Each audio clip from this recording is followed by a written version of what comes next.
Thank you so much for being on here. And I thought we might talk about all the problems and challenges that we have as creators in Scandinavia, or basically just anywhere in the world, with social media, strategies, all that sort of thing that you need with the internet today. But please tell me about you and your business. Okay. Yeah, first off, I want to say thank you for having me. It's such an honor to be here. For the viewers or the listeners, I go by Ed Gobina, and I like to think of myself as a creative filmmaker and photographer. And I run my own business. The company is called Tribal Films. And like I said, we just dabble between photography work as well as filmmaking. Hmm. And Yeah. your clients, they always ask you for like, oh, we need photography and filmmaking at the same time, right? I mean, it sort of depends on the client. I've had a couple of clients who ask for filmmaking and photography services at the same time. Some of them go specifically for photography or filmmaking. So I think it just comes down to what they need at the time. Hmm. Yeah. And you're based in Norway, right? Yes, I am. That's correct. So how's the client base and at the moment? What are your clients like? So for my clients, I think I'm dealing with small brands, you know, done a couple of skincare product videos and photos as well. So I would say that's where I'm sitting right now in terms of clients. And yeah, back and forth with weddings as well. And, different stuff like YouTube and, Hmm. Instagram, creating content for small brands, like I mentioned. Yeah. Yeah. I checked out your profile, man, and you have some great work. But you did post like a massive question on one of my posts. Would you care to repeat the question? Yes, for sure. I hope I remember exactly what it was. But I saw your Q&A, you advertised a Q&A session, and I just thought it would be interesting to sort of, get an insight from your point of view, what it's like to go out and get clients. So how does that process work for you? Do you go out and, reach out to people, hopefully that they become potential clients, or do they come to you through social medias and through social media? Hmm. And what is the most effective way that you get your clients? Yeah, man. Yeah, so I wanted to get into your mind space and just kind of figure out what your process is and how that works for you. Yeah, well, that is the question that everybody struggles with. I, Right. for my own from my own experience, I do a little bit of everything. Okay, so I don't like to put all my eggs in one basket. If you believe the saying, I um, I do hit up a lot of clients on emails. A lot of clients come in through connections, people you know. You just make friends and family like, all right, spread the word. I'm the guy for photography, videography. Yeah. Um, but lately, I've been growing a lot more on Instagram. So I'm starting to get clients through Instagram.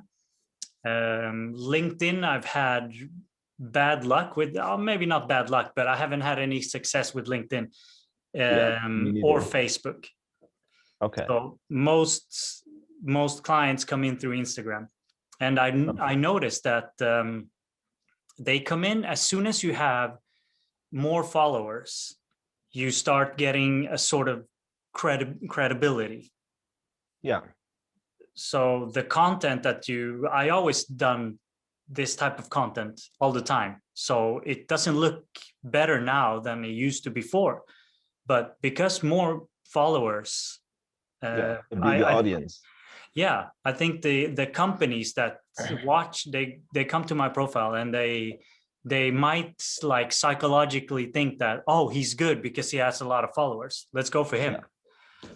Yeah. And that feels a bit weird, and it's not a good way to obviously pick a videographer for you or and your company. But if that's thought process of our clients, then getting a lot of followers might be one of the priorities that we have to take, Yeah, I line of mean, work.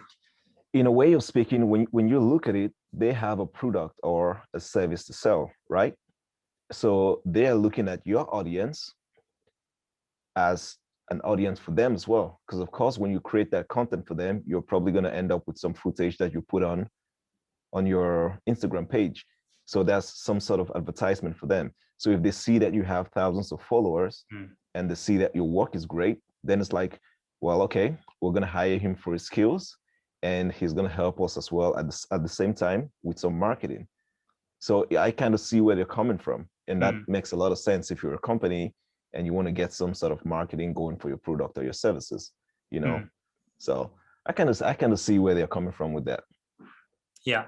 Yeah. I mean, the way I got more followers, I think in September I had around 2,000 followers, Okay. and now I'm at 6,000.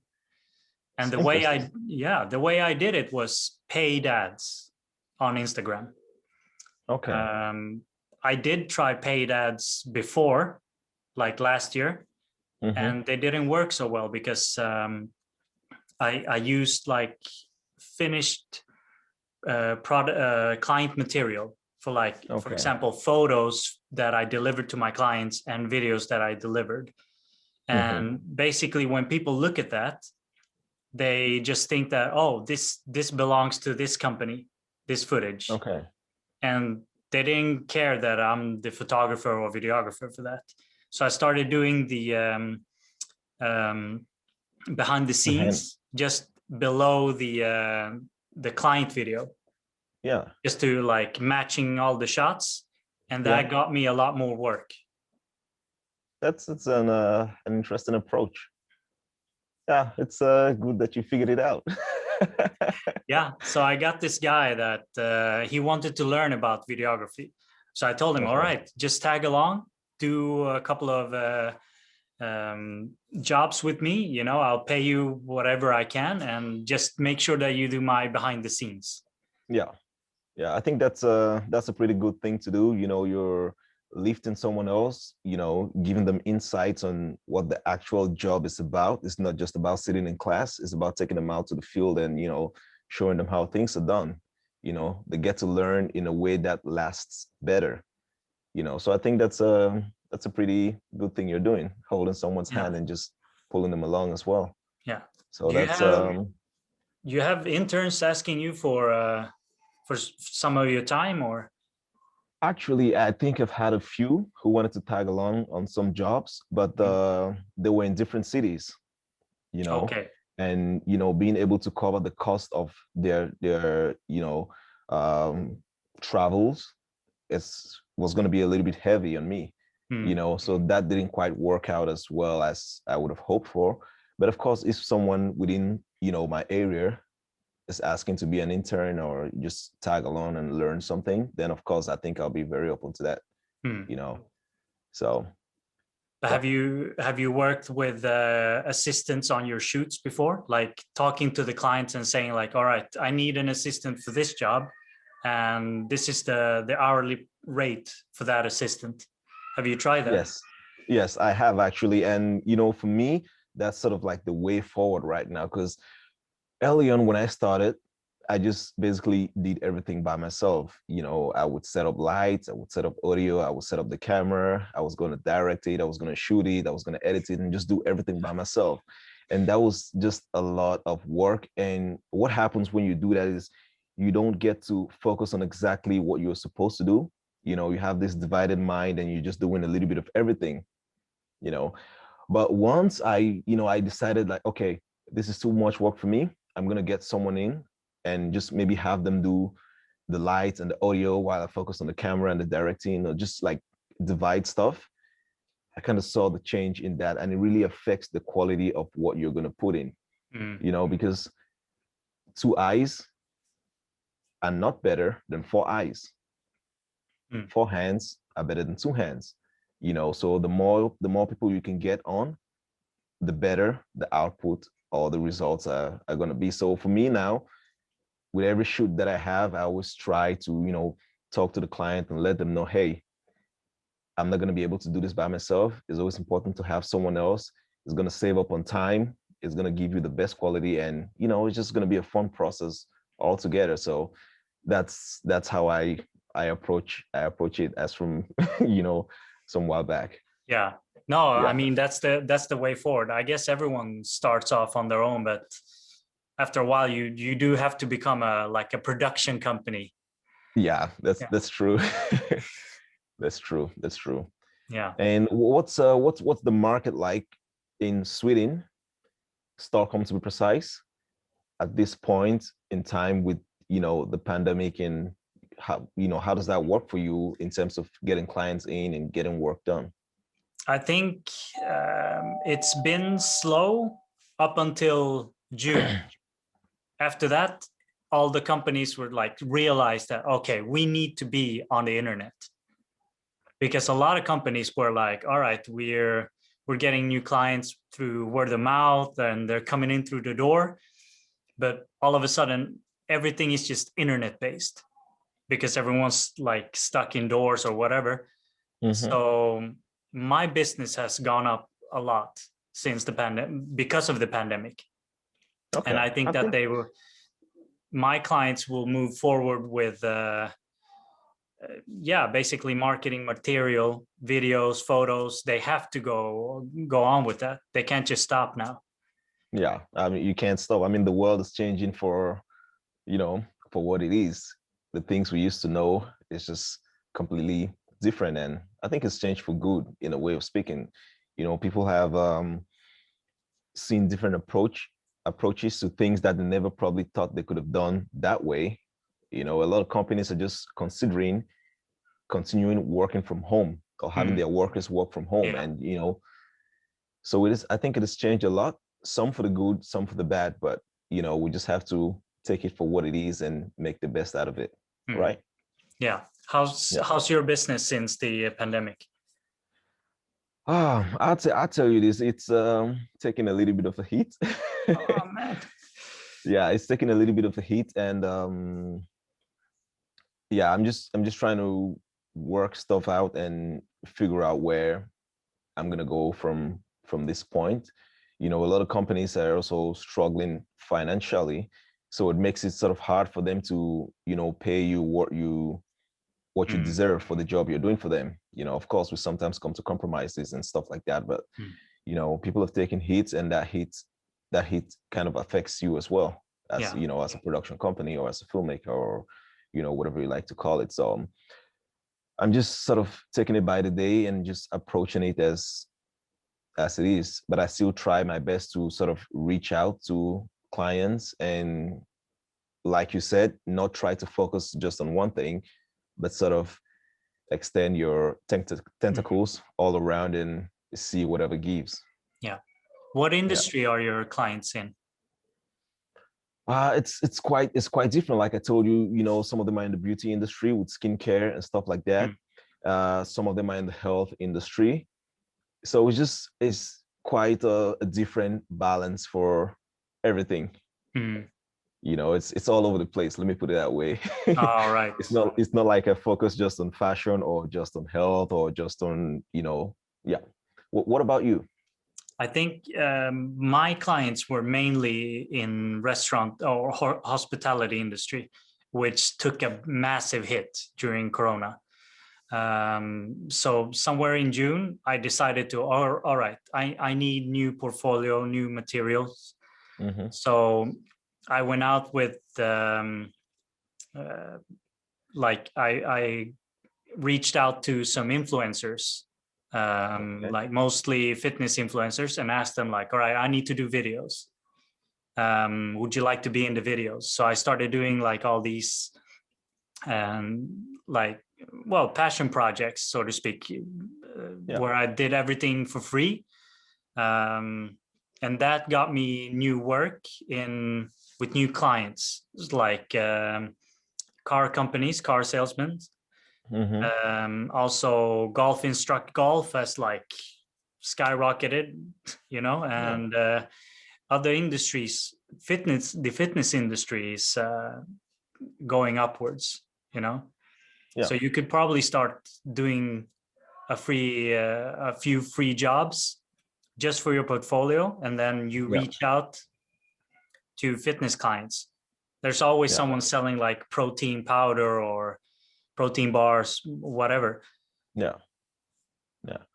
That's it's pretty interesting. I mean, I have a couple of passion projects, scheduled for this year, and I just hope that I can, sort of get them done, Mm, because with the situation, it's quite difficult for you to meet people and, just to get people to come together and mm, get stuff done. Everybody's trying to be safe. We're trying to get rid of this whole situation. So yeah, in that sense, it's a little bit difficult, but with the right measures in place, I think I'm going to be able to sort of realize those projects and, just make them come to light.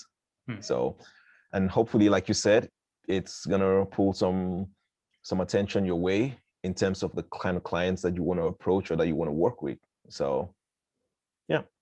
Yeah, you have to move forward on that one. Yeah. Also, like, do you have, for me, I'm sitting in a studio right now, and Mhm. there's 3 other photographers here. They only do photography, but they're very Okay. talented people.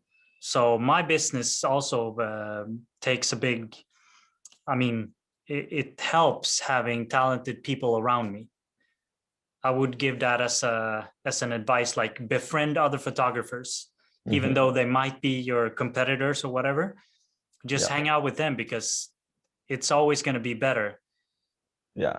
Interesting. It's interesting that you brought that point up because I was actually going to mention about, you know, trying to turn your competitors into Mm, resources. mm, I was going to touch on that a little bit. And just like you, I'm in a collective space as well.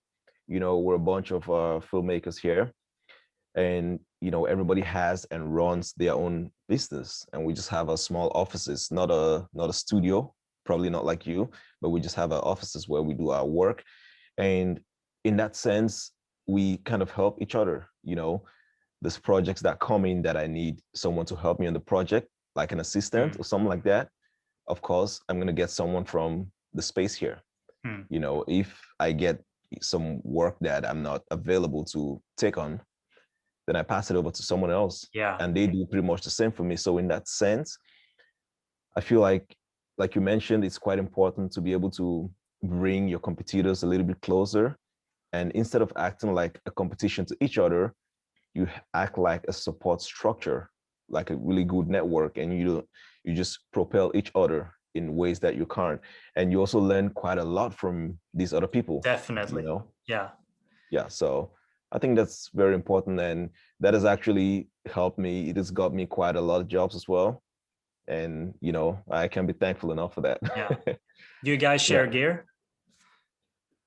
I think it just depends. Like everybody has their own gear, and there's some things that you might need that the other person has Mm, and you want to use for your shoot. So, we just give it out. And what we do is, if it's a paid gig, then of course it's you rent it out because the mm, client is paying for that. yeah. But if it's like your passion project or something like that, then it's like, mate, just take it, use it. If you need extra hands, Mm, just give me a call and I'll help you out. yeah. So yeah, Yeah. But that's the way it works for us. that's What the what best about what thing. about your situation, and how do you guys, work in your common space? We we have 2 miniature studios. I'll do a studio tour some other day, and I Okay. can show you I'm guys. looking But forward to that.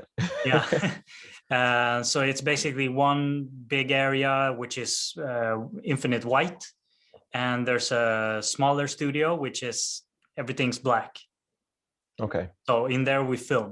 So this is my office where me and the editor that I have sit. So we have a, I think it's square meters, 6 square meter space Okay. that we do it, and we It's share pretty all the big. gear. Yeah. So Mine is pretty small. It's like what, 2-3 meters square. oh So as soon as I put so basically my office, what I have is I have my working station, which is like my PC and my screen where I do my editing and all that stuff. and the table behind me Mm. with the blue lights, Mm. that's sort of like my mountain area. So when I'm building camera gear, because as you can see Mm. now, there's a camera Yeah. sitting on it. When I'm building camera gear or just tearing stuff apart, that's where I do it. You Mm. know, then I got a shelf. So when I put those things inside, it's just like, okay, this office is full. There's no Yeah. space to walk around or just I get you, man. yeah, yeah. No, but we share gear. So Okay. the four of us, we have Canon. So whenever someone's like, all right, I have some money to spend. What do we need? Okay. So somebody owns the 2470, somebody owns the 85, and we just like basically, okay, on Tuesday I need all these lenses. Good, are we good for that? And they're like, yeah, or do Wednesday instead or whatever. So Okay. basically, yeah, we share everything. And you So have like one storage where you know where you keep all yeah, the gear. yeah, we have a Okay. big vault Okay. where everything goes. That's So nice. I hope when you know when things settle down and we're able to travel again like we used to, you know, I'm gonna be down to sort of pay you guys a visit and just you know check out your space yeah, man, you're and of most course welcome. you're welcome here as well. Yeah, no, I like Yeah. Norway. It's beautiful. I have a friend that lives in Oslo, Okay. actually. The Yeah, big city. I actually live in Bergen. yeah, it's Yeah. skiing resorts, Yeah. right? Yeah. Yeah. Well, not really. Bergen is a little bit more coastal, Mm, so you get a lot of rain and less snow. okay, I never been Yeah. to Bergen, but I heard a lot of people who used to work there because I was a Okay. bartender before, so a lot of people said like, I work in Bergen. So I Yeah. thought, all right, it must be like a tourist city or something. It is actually a really big tourist city. Yeah. Yeah, man. Yeah. But what about hotels and such? Do you work with any hotels? Actually, I haven't worked with any hotels. Just I've worked with just one hotel ever since I moved to Norway. But after that, I haven't worked with so many of them. Mm. Or let's say I haven't reached out to them as much as I probably should have if I Mm. wanted to work with them. Yeah. So, Would that be but something you're interested in? of course, Yeah. of course, yeah. So, of course, like I said, now you know it's sort of like a low period and you're just looking at every single direction where you could you know push yourself to and make things happen, you know what Mm. I'm saying? So Yeah. I'm not keeping any door closed. It's like I got to reach out to whoever I got to reach Mm. out to, as long as I feel like you know I want to work with these people, then I'm going to reach out to them. It doesn't matter what industry they are in. No. Yeah. I mean, Hmm. hotels are really a good industry to tap into because they always need content. True that. Every time they change the food menu, the drinks menu, they need photos, they need film. Then they build some area or they renovated the rooms. They need someone to like show it off because every time there's something new happening in a hotel, they want to reach out to their clients. Yeah, and let And them know. yeah, they can't do it with just like an iPhone. It's impossible. You have to have No, proper. everybody likes the new Yeah, stuff, right? So they got to show it out to people. So people like, hey, there's a new bathtub. Let's go try it out. There's a yeah, new man. pool. Let's go try it out. So Yeah, yeah, that's pretty nice. But did you do some bartending before? yeah. I was a bartender for 16 years. Can you Okay. imagine? Hmm. So you Oh man. whip a pretty wicked cocktail, don't you? Yeah, I both drink them and make them. Oh man. Too Yeah, bad for the bar who's gonna hire you. You're probably just gonna drink up everything. yeah. No, no. I do get a few jobs because I used to be a bartender. So I do Okay. get jobs for like product photography for Hmm. example Aperol, Cointreau. They have their bottles photographed here in our studio for Okay. the Swedish like liquor monopoly. Okay. It's called Systembolaget here in Sweden. Yeah. Yeah. Yeah. I think I've been to one of those when I was in Stockholm. Yeah. Yeah, I've Yeah. been to Stockholm a couple of times. I actually have a friend who lives there. Yeah, man. So one more reason to come over. Yeah. Yeah. No, so yeah, I do get a few jobs because of my previous experience, you know. Mhm. What did you do before? Actually, I back in Cameroon, I worked as I had a tourism business that I operated, so that's sort of my background, but I studied environmental science back in the university. So, but really haven't gotten jobs from those backgrounds yet. Mm, But when I look back at it, I think my career as tour operator or having a tourism business mm, in a way sort of pushed me into photography, because whenever we were on tours out with some clients, I would always be taking photos of the clients, and give it back to them mm, just so they have like a long lasting memory of that experience, you know, and just doing that sort of translated into me wanting to do photography professionally, mm. because that's where I got my start in photography.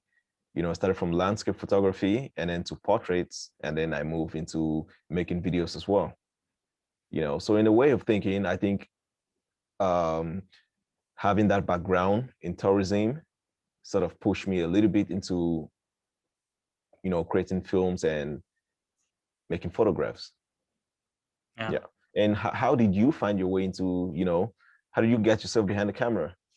Now, I I worked in a bar here in Sweden, and I wanted to promote the drinks.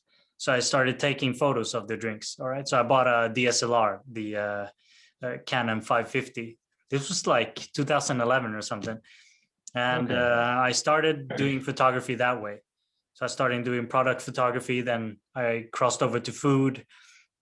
I did a few photos of a hotel room, and then the place where I used to work, they're like, all right, can you do the take a few photos of the hotel director now and take a few photos of the chef, and then everything expanded throughout the whole Mhm. hotel. And then after 2-3 years, I was their social media manager for that Okay. hotel. So I was doing all the content creating for the hotel. That's how I got into it. And Okay. they're my biggest client right now. They have 12 hotels that I always Okay. photograph Film and for film them. for.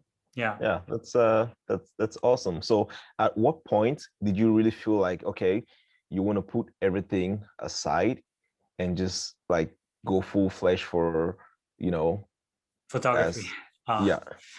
well, at some point, everyone always comes to the moment where you're limited by your gear.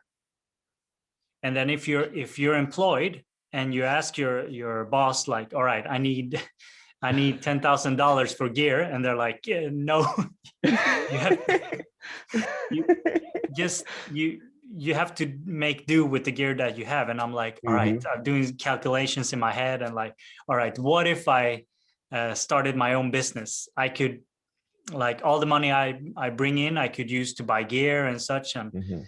And one thing led to another, and all of a sudden I'm like, all right, I'm a full-time photographer. Yeah. And it's been Yeah. it's been 2 years on my own now. Okay. Yeah. It's pretty interesting. Yeah. It started Yeah. with the like pursuit of gear, and then gradually, yeah. Yeah. My last shift in a bar was in May last year, Okay. All because right. Corona, and they had to fire me. Hmm. So I'm like, all right, guess I'm a Yeah, I'm gonna photographer make now. things happen myself. Yeah, Yeah, it's yeah, pretty interesting the way life, sort of pushes us around and makes us to sort of take certain decisions that we're not even ready for, yeah, yeah. you know. You have Have to you, go for it. yeah, in the course of your career, have you ever come to a point where you felt like you don't want to do this anymore? Like you just you want to quit, you want to leave it, you want to find something else, Have you gotten to that I stage? mean, everybody gets that at some point for Fair every enough. every career choice that they have, even as Yeah. bartending, as if you work in the bank or whatever. Everyone's like, oh my god, I don't want to go to work today. But being self-employed is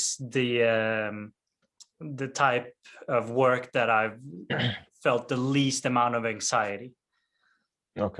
Okay, sometimes you do feel like, oh shit, am I gonna get clients next week? Am I, you know, if you're not booked for a month, you obviously you get really nervous. But I don't know if I'm lucky or whatever, but there's always someone like last minute, like I need a shoot tomorrow. And I'm like, fuck yeah, I get some money in the bank. And yeah, it's a good feeling, right? yeah, it's a great feeling. Sometimes you get really lucky and you're like, all right, we can do a shoot tomorrow, but I need some money up front. Yeah. You can Yeah, cover your I costs. guess it just comes down to whoever you're working with. If it's the first time you're working with that person, or if it's like a long-term client. Because for me, if it's a client that I've had for a while, you know, I always feel, you know, comfortable to just let them like, hey, you know, you pay me after the job, and if there's any cost to be covered during the job, I'm just gonna cover that, and you know, you pay me. We've built that relationship up to that point where, you know, they can trust me, and I feel like I can trust them as well. You know, but sometimes with like some really, really new clients, I'm like, yeah, well, you gotta maybe do like 50% upfront, and we sell the Yeah. rest once, you know, you get the results. And so far it's been working okay for me. Yeah. No, Yeah. that's my experience. Everybody's paid so Yes. far. Yeah. So that's good. I don't think companies really want to risk it for like a bad reputation. Yeah. That's true. Yeah. Hey man, you know, we said 10 minutes. It's been like 30 minutes at this Look, point. man, It's so easy that's to what it talk to is. you. Yeah, I appreciate that. And I can say the same for you. Like, I just wasn't thinking about time even. And, you know, it just comes down to if you're having a great conversation with a great person, then you don't think about the time. You keep on going, you Yeah. know? So yeah, that's Obviously, what it man, is. we have a lot to talk about. We should probably invite other people because this is Zoom, so you can just do, how many can you do? 16 at a time? Uh, Probably more. Yeah, Because let's I've not done do some 16, but live streaming. Yeah. It's gonna be all over the place. But yeah. yeah, I think that's a great idea. We could get this thing going on a regular, talk to a Mhm. few more creatives around the world, and just like try to uplift each other, and just, you know, keep ourselves on our Mhm. toes, and just, you know, Yeah. yeah. So I'm down for that. Ah, Yeah. man. Anyways, you have your wife's birthday today, yeah? That you have to attend to. Yes. My wife and my mom. Yeah. So, like I told you earlier, if I forget this day, February 3rd, I'm a dead man. Like, I'm gone. You know, like the two most important women in my life, they happen to have their birthdays on the same day. It's just like crazy coincidence. So, yeah. Yeah. All right, bro. Yeah, get going and we'll talk another time. Yeah, sure. Look, man, I want to say thank you for like making this whole thing happen. I really appreciate your time, and just appreciate you throwing your insight, and, you know, some of the things you said. I think I could benefit quite a lot from as well. And, you know, I hope I was able to share some insights that would help anybody else who is viewing this content, you know. Yeah, So man. I really want to applaud you and appreciate that you made this happen. Thank you so much, man, for being here. I Thank you. appreciate that, really. Welcome. But yeah, man, take care and let's talk another time. Okay, you too. Stay safe. Bye, man. Bye.